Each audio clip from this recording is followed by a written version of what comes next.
Jimmy yo, Mungu migumao, Gadi sajige, Meri kafetuma, Itutudide, Sima ganda uwe, Nagateka uwe, Jimmy yo, Salalatu, Oromo Saba, Oromi Ambiya, Biya walaba, Yarachuaya, Kanabeka, Tanabeka, Jimmy yo, Ani warde, Kankawe kabu, Kantokuma kabu, Kantinagde kabu, Kanayu kabu, Kangota kabu, Saba Savala, Ingi Vanondala, Tanabeka, Tanabeka, bo, kana, bo, kana. Ambil ini dekat, semua pakai kawan ni, mas.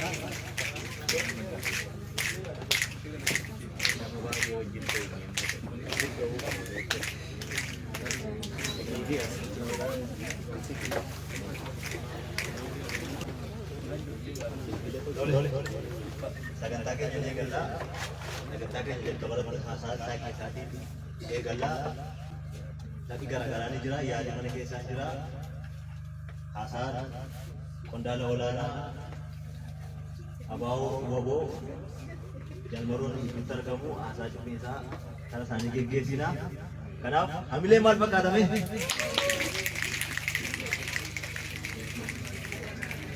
asa saya kan ekalu jal bisa dah ambil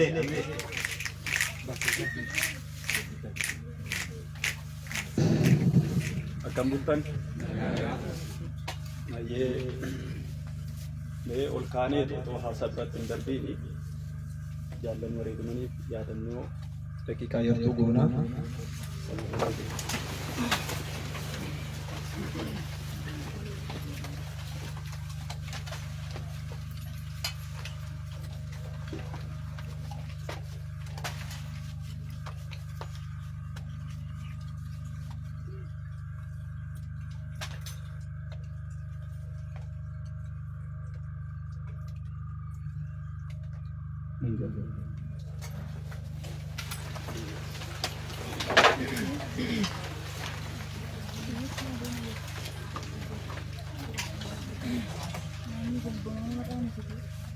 Dalam seballawan era yang kamu, asli sore juta dan meliharan itu, walman itu baik, walman walera berat berjalan. Asa kenya kan am sejabat atau wan erga gudda atau baru semua kesan oli kena tu. Karena di adat tiro kesan erawan sinir rapat lengkapu. Ambo buyahar a wan wajib sinif tahu. Turki asit tidak bersihkan alkan buyau tonjeri. Tegak ada tapi kabaju denda alkan enggak saat obat kesu. Buyau enggak saat itu foto beracau itu. Sana berat ilmu dirkama dabalata jira bishawaraba Quran chapsa wan bishatus bishefacha wan hunduma yu hojjecha barnoota qondaalummaa keessan isiniif jabeessu asitti yeroo fudhachaa turtan nuffii tokko malee otoo hin ifatiin fuula ifaatiin dirqama keessan baachaa turtanii kuni jabina keessan gara fuulduraatti isin jabuu qabu. Egaa waan baratan maturree garaa garaa irratti barachaa turtu. Waan dhaaba kana tarkaanfachiisuu danda'u, waan hegeree dhaaba kanaaf ta'uu danda'u, amaanaa waraanni bilisummaa Oromoo tokko akka dhaabaatti fudhachuu qabu, of kenniinsa, amanamummaa, dammaqiinsaanii dirqama keessan bakka kamittuu bakka dirqamni dhaabaa kamsin barbaadetti iyyuu argamuu fi waan galaasinii ta'u, waan jabaattanii ittiin kaayyoo tarkaanfachiiftan, waan naamusa kaleessa dheengadda nu harkaa xixiqqaate sana akka sibiilaa jabeessinee fakkeenya gaarii taanee qondaala gaafatamaa taanee akka fuunee qabsoo kana tarkaanfachiisuu dandeenyu akka xumuratti gochuu dandeenyuu fi barnoota nuti baranne kun waan galaa jabaa sinii ta'uu danda'udha.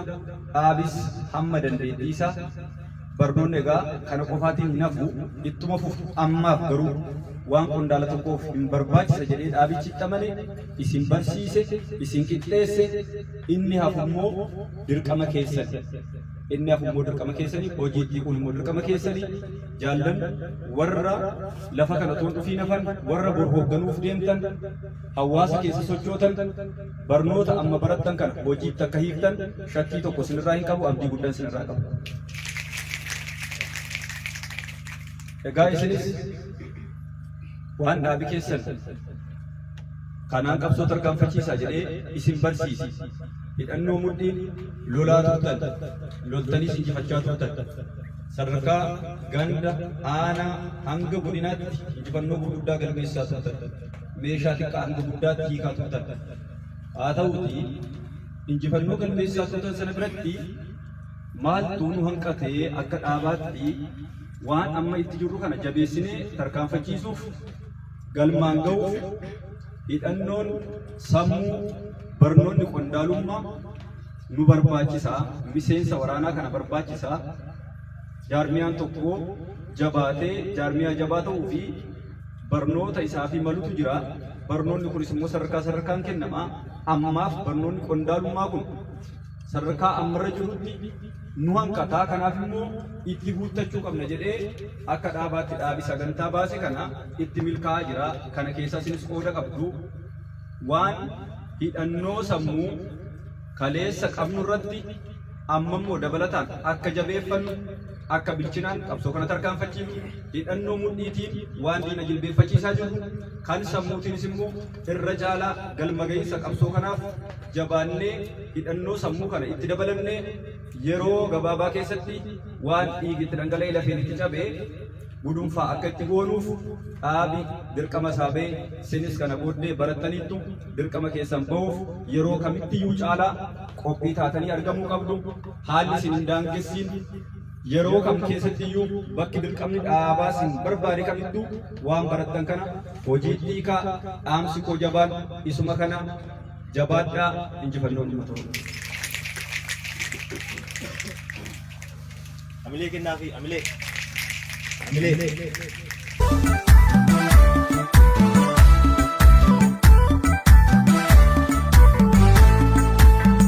Sidaa muftacha ofiidhaa kufanii dhugaa namtichaaniiti hirbuun si tiksanii aadaa qabsoomsaa muuxannoon darbanii bu'aa bahii hedduu qabnoota jedhanii. haala hamtuu keessatti diida kanatti hafeerra rakkoon nu keessa ture tureera mataa nama ciccitee yaada namaa ciccitee bakka adda addaatti hafe sana walitti qabuu itichuu fi mul'ata tokkicha waliin qabaachuu dirree kana irratti Oromoof maaliif baane maaliif dhaabanna jechuu sana tolchachuu keessatti walitti bu'iinsi warri gatiinsi wal'aansoon ni ture. Wal'aansoon sun har'a goolabameetu waraanni bilisummaa Oromoo irree fi gaachanni uummata Oromoo hegeree Oromiyaa isheetti gochuu keessatti numatu jira. Kanaafuu isteeppii keessa dhufnee numa beeknaa jechuudha. Amma isteeppiin isaa maal ta'uu qabare?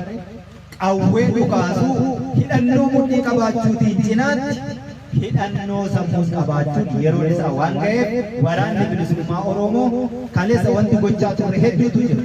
Waan gochaa turre sana immoo namatu nun argine, firatu nun argine, halagaatu dhokse, addunyaatu nun argine. Waaqni eenyuunuu jedhaniiru. Nuti immoo gabaatti qajeellee gabaa sana arganneerra. Yeroo gabaatti deemnu hunduu soogidda qaba gabaa keessatti. Akkaataatti gurguratu immoo abbaan gurguratu abbaa qaba. Kanaafuu namni hundi soogidda sana qabannee gabaa keessa dhaabbataa jira. Hegereen Oromiyaa akkam akka taatu akka fedhu Oromoon soogidda keenya kan nurraa bituu danda'u gochaan irra goonu kun kan mudhii qofaa miti kan sammuunis dabaalamuu qaba waan ta'eef wal barsiisuun suni yeroo isaa ga'e barachuu jira. Waraanni bilisummaa Oromoo hundumattu maal barata? Wisdamii Oromooti barata. Beekumsa isa mana barnootaa keessatti akkaadaamii yookaan neewoleejii argachuuf barannu sana miti.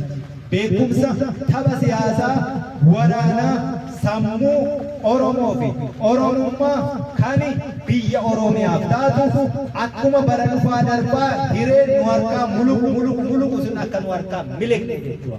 Waraanni bilisummaa Oromoo biyya kana keessatti waraanni ni dhufa ni darba torbee boonnis yookaan jamni ni mul'ata ni darba nu keessattis ta'ama ture inni amma isa mul'atee darbu osoo hin taane isa guduunfaa itti guduunfaatti gochuuf immoo diidaa wanti nuti barbaadu jiru arkitektii qabsoo kana isa kana sini waraana bilisummaa Oromoo kan duulli kamuu qawween kamuu meeshaan kamuu jilbeenfachiisuu dadhabe hidhannootiin dura dhaabbate amma immoo tapha siyaasaatiinis bilchaatee maal akka barbaadu beekee eessatti yoom gaaffiin Oromoo akka deebi'e namni jedhee osoo taane sammuunsaa waan barbaadu argachuu fi dhabuu saatisfaayiditti ta'uu dhabuutiin kan murteeffatu waraana akkasii akka dirreerra jiraatu waraana akkasii oomishuuf barnoonni kan kennamaa ture. Barnoonni yeroo kennamaa turee fi qondaala taatanii bulchiinsa taatanii hoggana taatanii yeroo baatanii inni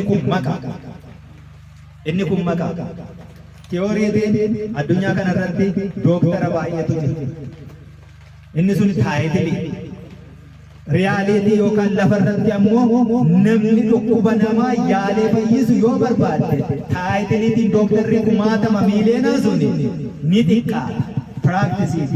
Practically lafarratti ni xiqqaata. Kanaafuu isin qondaala ta'uu sana maqaa mataatti baattanii deemuu osoo hin taane wanti isin baratta wisdamiin sun consciousness Oromoo anaannannaa Oromummaa qabaachuun sun Oromoof jiraachuuf Oromoof du'uu fi Oromoof of kennuun sun of kennuu du'uu qofaaf hin baadamtu waan duunuufis tiksuu qabna.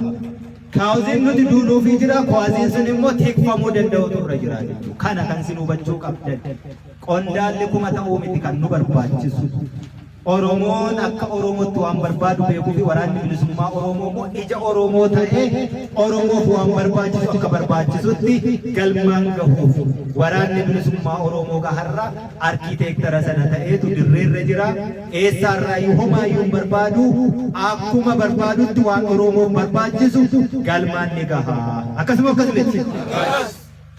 abdii ofirratti qabna mitiire otoon baratiin beekna knowledge sana son qabaatee wisdom sana qabna amma immoo beekumsaan itti dabaalleerra kanaafuu hegeree Oromiyaa sheetti gochuu keessatti hiree Oromoo murteessuu keessatti diidaa wanti eegnu jira namni harkaan micciiru jira rakkoon Oromoo rakkoo hooksanii fi dhoksanii bira darban osoo hin taane rakkoo buruqsanii malaasanii qorichatti barbaadan ta'uu qaba dhaloonni har'aas dhaloota akkasii akka ta'u kan barbaadamu mul'ata akka qabu hanqanaachi nuti jenereeshinii tokko jenereeshinii shanaffaa illee jenereeshinii ja'affaatti immoo waan biraa dabarsinee kan deemnu ta'uu qabu jenereeshinii ja'affaan jenereeshinii tokkoffaa kaleessaatti deebi'uu qaba isa bilisa ture sanatti na hubattaniittu jenereeshinii ja'affaan maal ta'uu qaba jenereeshinii tokkoffaa isa isinii kaase isa bilisa walabaa fi birmada ture isatti deebi'uudha qaba.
dide berri kafetuma ititu dide si magandawe lagatte kawe